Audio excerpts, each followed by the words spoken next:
देखो ये जो आपका पाठ है, क्या नाम है इसका? साना साना हाथी। लेखिका का नाम है मधु कांकरी। लिखने की जो शैली है, विधा, वो है कौन सी? यात्रा वृत्तांत।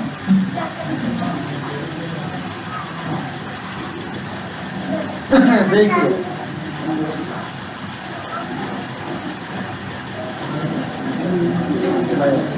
इधर है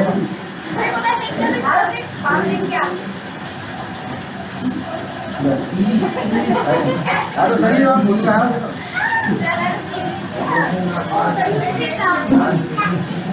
मैंने हैरान होकर देखा, आसमान जैसे उल्टा पड़ा, सारे तारे बिखर कर टिमटिमा रहे थे।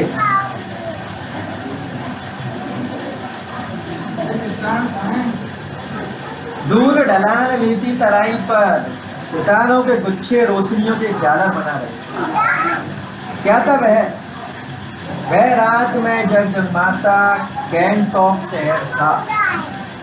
तो अब ये समझिए कि ये जो पाठ है, इसमें किसकी बात हुई है?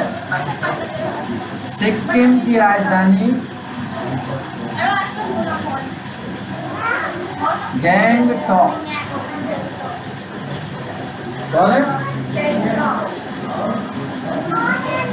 गैंगटॉक ध्यान रखना है आपको।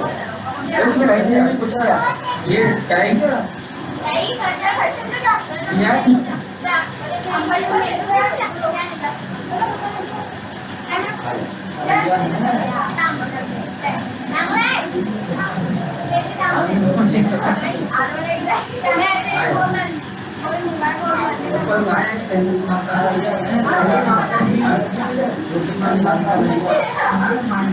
इस पाठ में किस यात्रा का वर्णन है? सिक्किम की राजधानी गंगटॉक और उससे भी आगे की हिमालय का वर्णन। तो अभी हमने जो कुछ लाइनें पढ़ी थी कि सारे तारे बिखर कर जैसे टिमटिमा रहे हैं, सितारों के गुच्छे रोशनियों के झालर बना रहे हैं, तो ये किस शहर की बात हो रही है? गंगटॉक शहर। कहने का मतलब क्या है इसका? ये सितारों के गुच्छों की रोशनियों की एक झालर। क्या बना रहे हैं? सितारों की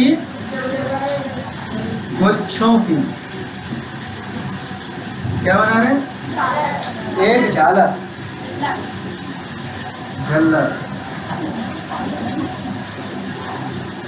क्या मतलब है? कहने का मतलब ये है कि जिस तरीके से रात में तारे टिमटिमाते हैं तो रोशनी होती, उसी तरीके से रात में क्या है? ये गंगटॉक शहर टिमटिमा रहा है।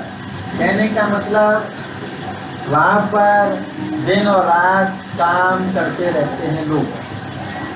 मतलब वहाँ दिन और रात काम की प्रक्रिया चालू है। ये इसका भाव है। मतलब पल भर भी रुकते नहीं है कौन? वहाँ के लोग। सुबह शाम दिन रात काम कर रहे हैं। इसी कारण लेखिका ने ये लाइन, अब इतना देखो, इतना बता दी क्या? वो एक ही लाइन में पूरा कर दिया कि सारे तारे जैसे बिखरे हुए टिमटिमा रहे हैं, दूर ढलान रेती सितारों के गुच्छे रोशनियों की झालर बना रहे हैं। तो इसका मतलब ये है कि वो रात में भी जगमगा रहा है। जगमगा रहा है तो इसका मतलब है कि वहाँ अभी भी काम चल रहा है। इतिहास वर्तमान में संधि स्थल पर खड़ा मेहनत कद बादशाहों का शहर, एक ऐसा शहर जिसका सब कुछ सुंदरता सुबह शाम रात। मतलब सभी लोग सुबह दोपहर शाम जो भी कुछ है रुकते नहीं है, काम कर रहे हैं अपना। इसी कारण वो क्या कह रहे हैं इसको? गंगटॉक शहर को किसका शहर कहा जा रहा है? मेहनत कश बादशाहों का शहर। या तो वो आपसे छोटा प्रश्न पूछेगा या वो आपसे बड़ा प्रश्न पूछेगा। बड़ा प्रश्न 2 नंबर का होगा। तो मेहनत कर बादशाहों का शहर आपसे पूछेगा, क्या लिखोगे? गंगटोक शहर को मेहनत वास्तव का शहर कहा जाता है, क्योंकि यहाँ पर क्या है, सुबह शाम रात सभी टाइम सभी समय पर लोग काम करते रहते हैं, और ये क्या है, रात में भी जगमगाता रहता है। इन सारी बातों को जोड़कर स्टेशन का आंसर बना। अगला क्या है, और वह रहस्यमयी सितारा भरी रात मुझ में सम्मोहन जगा रही है, मतलब इतना आकर्षण पैदा कर रही है वो रात कि किसी को भी आकर्षित कर सकती है। तो लेखिका को भी वो सम्मोहित कर रही है। कुछ इस कदर कि उन जादू भरे क्षणों में मेरा सब कुछ स्थगित था, अर्थहीन था, मेरी चेतना मेरे आसपास जो भी कुछ मेरे भीतर आवाज सिर्फ शून्य था, मतलब मेरे अब दिलो दिमाग में कुछ नहीं बचा, सिर्फ मैं स्तब्ध हो गई। तो देखे जा रही हूँ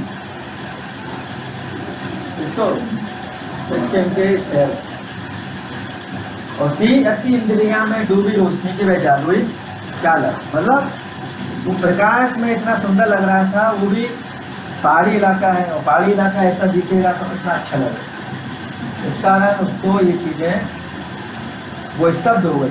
तो इसने बताया कि वो स्तब्ध क्यों हो गई, इसको देखकर, तो गंगटोक शहर के जगमगाहट को देखकर वो स्तब्ध हो गई।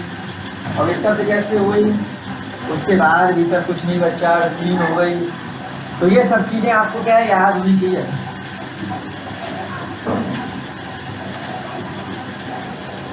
धीरे धीरे एक उजास उस स्कूल से फूटने लगा। उजास मतलब उजाला होने लगा, सूरज उगने वाला। एक प्रार्थना होठों को छूने लगी। वो प्रार्थना क्या है, साना साना हाथ में, ये क्या है, एक प्रार्थना। क्या है ये, प्रार्थना, गर्दो प्रार्थना। हमरो जीवन तिमरो कोसेली, छोटे छोटे हाथ जोड़कर प्रार्थना कर रही हूँ कि मेरा सारा जीवन अच्छाइयों को समर्पित हो। साना साना का मतलब क्या है, छोटे छोटे हाथ जोड़।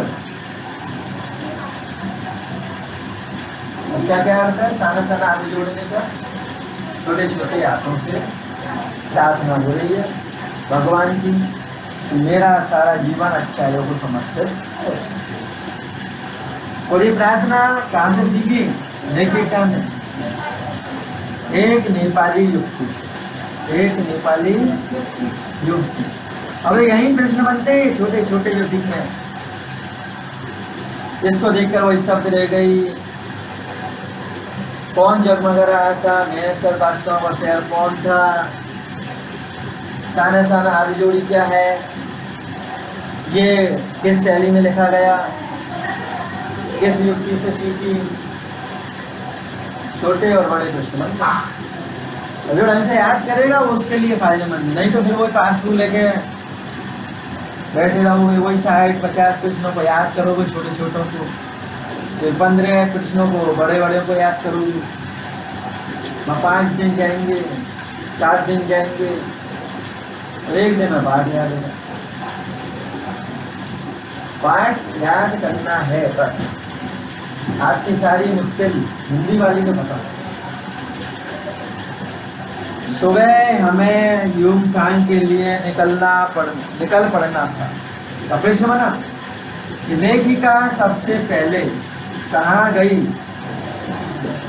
आ गई युमथांग। पढ़ा खुलते ही मैं बालकनी की तरफ आ गई।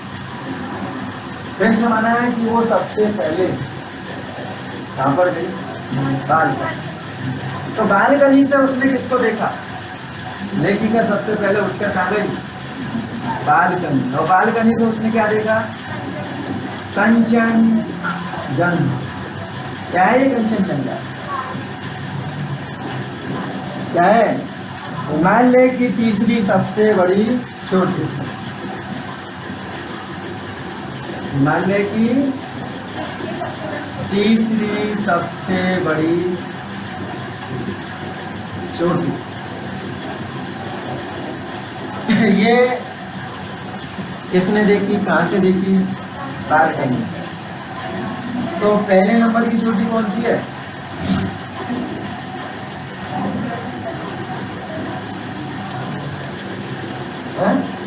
हिमालय की पहले नंबर की चोटी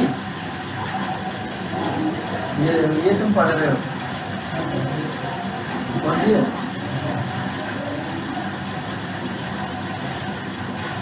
हमारी जीके बर्बाद है, जीके याद नहीं है तो मैं क्या करोगे?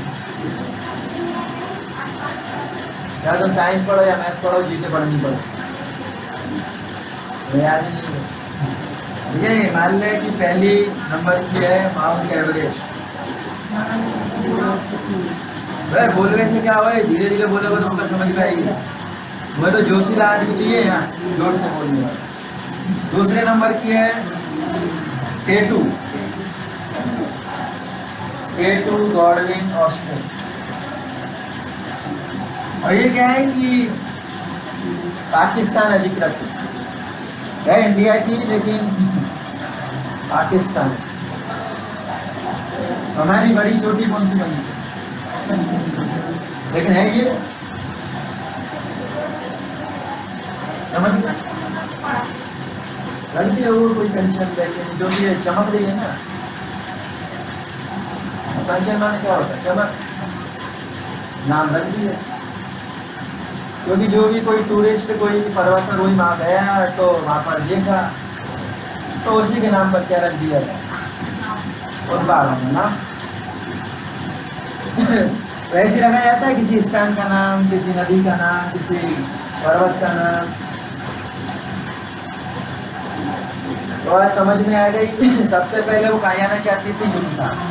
लेकिन जब उठी तो बालकनी गई, बालकनी से कंचनजंगा देखी जो तीसरी सबसे बड़ी चोटी है हिमालय की। पहली है माउंट एवरेस्ट, दूसरे K2। पर मौसम अच्छा होने के बावजूद आसमान हल्के बादलों से ढका।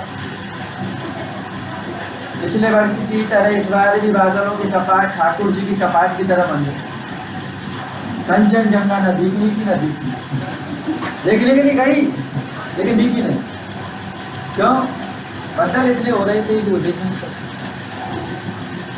नहीं तो गंगटोक शहर से आराम से कंचनजंगा दिख जाती, लेकिन वो नहीं दिखी। किस्मत खराब। पर सामने ही रकम मतलब विभिन्न प्रकार के रंग बिरंगे फूल उसको दिखाई लगा कि फूलों के बाग में।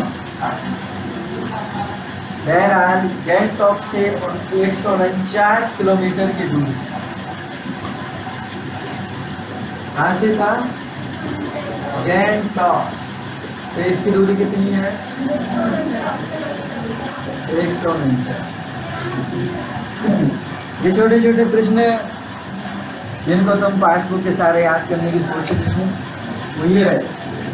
जब पाठ याद है तो फिर वो छोटे छोटे तो याद ही नहीं है, कहानी से जोड़ते जाओ।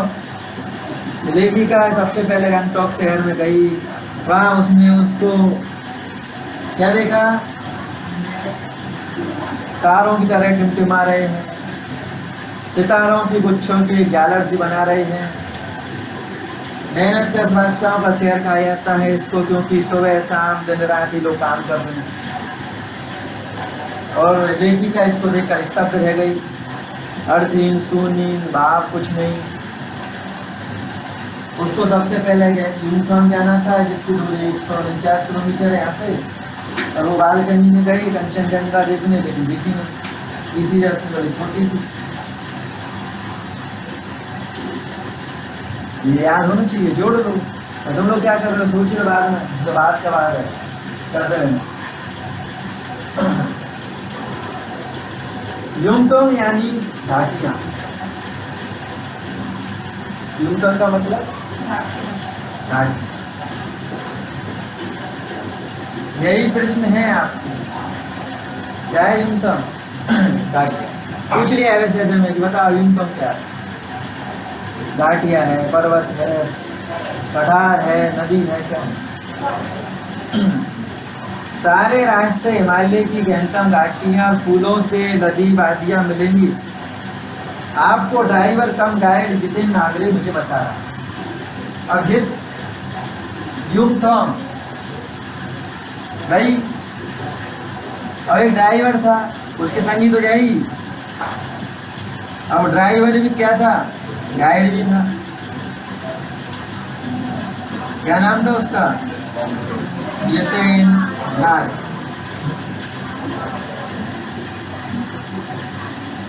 क्या वहां बर्फ मिलेगी, मैं पूछ रही। चलिए चलिए चलिए। जगह जगह गदराए पाइन और धूपी के खूबसूरत नुकीले पेड़ों का। अब कौन से फूल, पाइन और धूपी, क्या है ये, नुकीले पेड़, तो पेड़ है।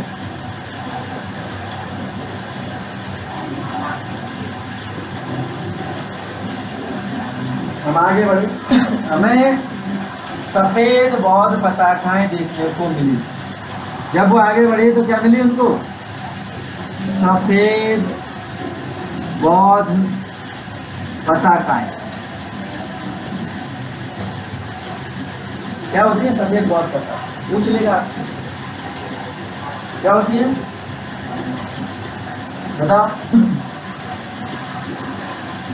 किसी ध्वज की तरह लहराती शांति और अहिंसा की प्रतीक। ये क्या है, शांति और अहिंसा की प्रतीक।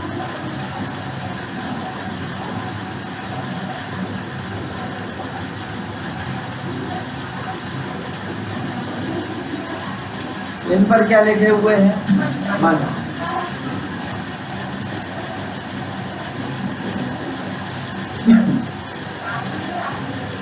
नारगी ने बताया कि यह बुद्धि की बड़ी मान्यता है। जब कोई बुद्धिस्ट मर जाता है तो उसकी आत्मा की शांति के लिए शहर से दूर किसी स्थान पर, पवित्र स्थान पर 108, कितनी, 108 बौद्ध पताकाएं, वो भी कैसी, सफेद रंग की। कैसे रंग की, सफेद रंग की क्या की जाती है, लहराई जाती है, क्योंकि उसकी आत्मा को शांति मिल सके। अब ये क्यों लगा रहे हैं स्क्रीन को, कोई बुद्धिस्ट की मृत्यु, प्रश्न बनेगा सफेद बौद्ध पताकाओं को बताओ। सफेद बौद्ध पताकाओं के बारे में क्या बताना है कि जब कोई बुद्धिस्ट मर जाता है तो उसकी आत्मा की शांति के लिए शहर से दूर शांति अहिंसा की प्रतीक 108 सफेद बौद्ध पताकाओं को लगाया। ये इसका क्या होगा, पूरा अंत। जब ऐसे टुकड़ों में बांटना स्टार्ट कर दोगे तो वो प्रश्न आपको आसानी से याद है।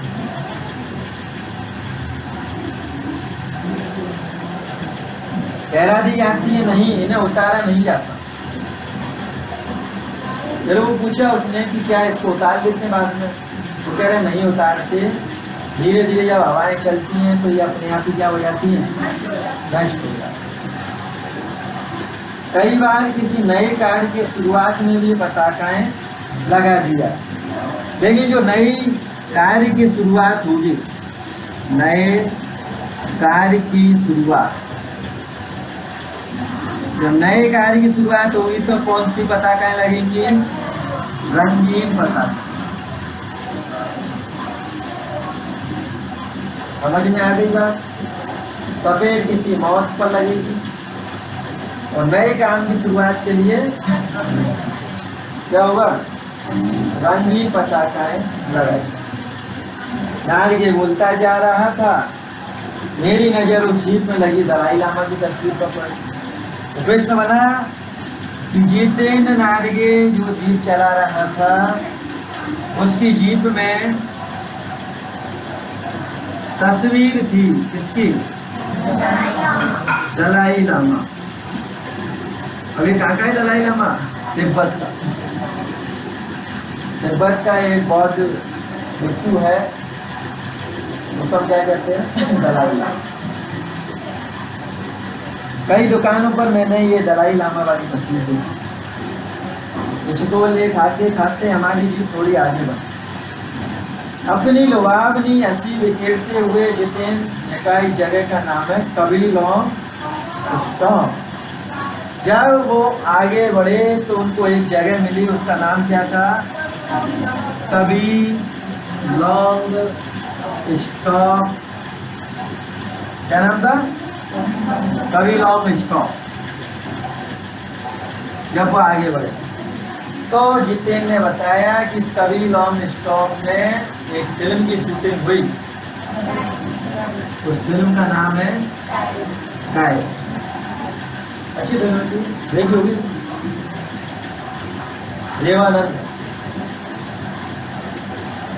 देवानंद की बहुत अच्छी फिल्म है गाय, देखना, बहुत अच्छी फिल्म है। कुछ शूटिंग यहाँ पर हुई, कुछ चित्तौड़गढ़ में हुई। बहुत अच्छे गाने उसमें, सुनना उनको जीने की तमन्ना है, ऐसा कुछ गाना। आज बढ़ने का इरादा है तो वो सुनना, उसी फिल्म का गाना। गाइड फिल्म की शूटिंग हुई थी। तिब्बत के चीज के बमसन ने लेप्चाओ के सामने से कुंज तेग के साथ संधि पर हस्ताक्षर। अभी तो इतना तो लंबा पूछेगा नहीं, लिखा है बताओ कौन से हस्ताक्षर करे, लेकिन पढ़ लो। एक पत्थर का स्मारक के रूप में भी लेप्चा और भूटिया सिक्किम की दो जातियों के बीच सुदीर्घ झगड़ों के बाद शांति वार्ता की शुरुआत। तो ये किसका स्थल और है? लेप्चा और भूटी। ये लेप्चा और भूटी कौन है? स्थानीय जातियां जो क्या है, लड़ाइयां करती थी आपस में। फिर यहाँ पर क्या हुआ? शांति वार्ता हुई। उन्हीं रास्तों पर एक कुटिया में घूमता चक्र देखा। कौन सा चक्र देखा? घूमता चक्र। घूमता चक्र क्या है?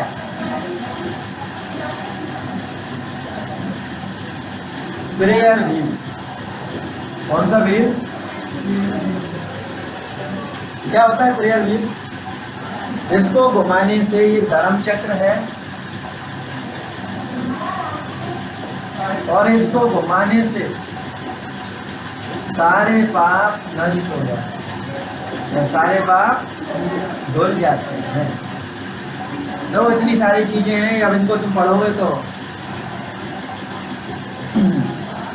क्या, चाहे मैदान हो पहाड़ हो, तमाम वैज्ञानिक प्रगतियों के बावजूद इस देश की आत्मा एक जैसी। कहने का मतलब सभी लोगों की आस्था है कहीं ना कहीं, किसी न किसी भगवान। लोगों की आस्था है, विश्वास, अंधविश्वास, पाप पुण्य की अवधारणाएं, कल्पनाएं एक जैसी है। यहाँ तक आप कल पढ़ के आओगे। इन सारी चीज़ों को मैं कल पूछूंगा, और लग रहा है मुझे कि अधिकतर चीज़ें आपको ये याद हुई होंगी। बस वो एक बार क्या करना है, रिपीट करना। पहला पार्ट आप पढ़े ही नहीं है।